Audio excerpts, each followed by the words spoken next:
We don't think about sleep very often, do we? I guess that's because when we're doing it, we're, well, asleep. But what is sleep? Are we just turning off? Is sleep the opposite of being awake? As always, simple questions have complex answers. Let's work with an analogy. Sleep is a lot like eating. They're both essential biological functions, shaped by evolution and our environment, and absolutely critical for survival. Let's work this through. Do we eat because we're hungry? No, hungriness is just the way we know we need to eat. We actually eat because we need chemical energy, even chemical energy from the floor. Likewise, do we sleep because we're sleepy? Not really. Sleepiness is just how we know we need to go to bed. The truth is we don't know why we need to sleep, just that we have to, and if we try to avoid it, bad things happen. But how do we know sleep when we see it? How do we know that a cat or a dog or a bat or a frog is asleep rather than doing something else? Well, let's look at lazy bones here. When we sleep, we burn less energy, our bodies rest, and we move less than normal. We're less responsive to things in our environment, but if something big enough happens, we can wake up, we can reverse sleep.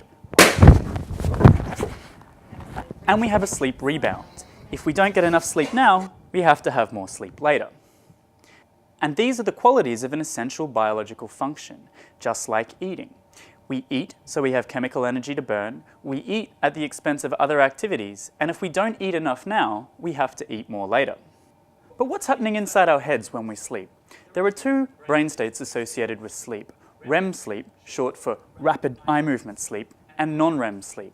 Both of these brain states appear to help us in different ways, to do different things for us. But not all animals have both of these brain states. And these similarities and differences continue to make sleep an interesting and mysterious question. And these similarities and differences get even more interesting. Babies need more sleep than adults, and adults need more sleep than older people. Mammals that live in the water sleep only half their brain at a time, and small animals need more sleep than big ones. Our rat here needs 4 times as much sleep as an elephant or a giraffe, who only need 4 or 5 hours a day. And some animals can go for weeks without sleep. Dolphins and whales can do this after having babies. And with all these similarities and differences, what do scientists say? Well, they have a bunch of theories. Some say we sleep so that we can remember everything we need, and others say we sleep so that we forget things we don't need. Some say it's about regulating temperature in the brain, where REM sleep warms our brain up, but non-REM sleep cools our brain down, kind of like the brain freeze. Some scientists say we sleep to clean our brain of bad chemicals that accumulate while we're awake, and some say we sleep so we can replenish chemicals we've used up during the day. And some say we sleep in order to avoid going outside and doing things that might get us eaten or harmed or having our brains frozen. Sometimes they say it's better to do nothing than anything, and that's why we sleep. But since we sleep even when we don't want to sometimes, this can't be the whole story. There are 2 things we know for sure about sleep. The one thing that makes us need more sleep than anything else is not getting enough of it.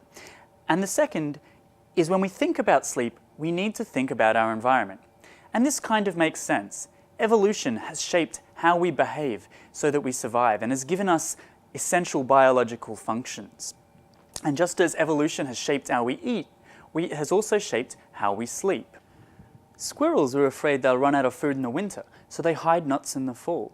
And giraffes are afraid they'll be eaten by lions, and so they sleep only a few hours a day. Koalas only eat one kind of gum leaf, because if they eat the other kinds, a certain chemical makes them sick.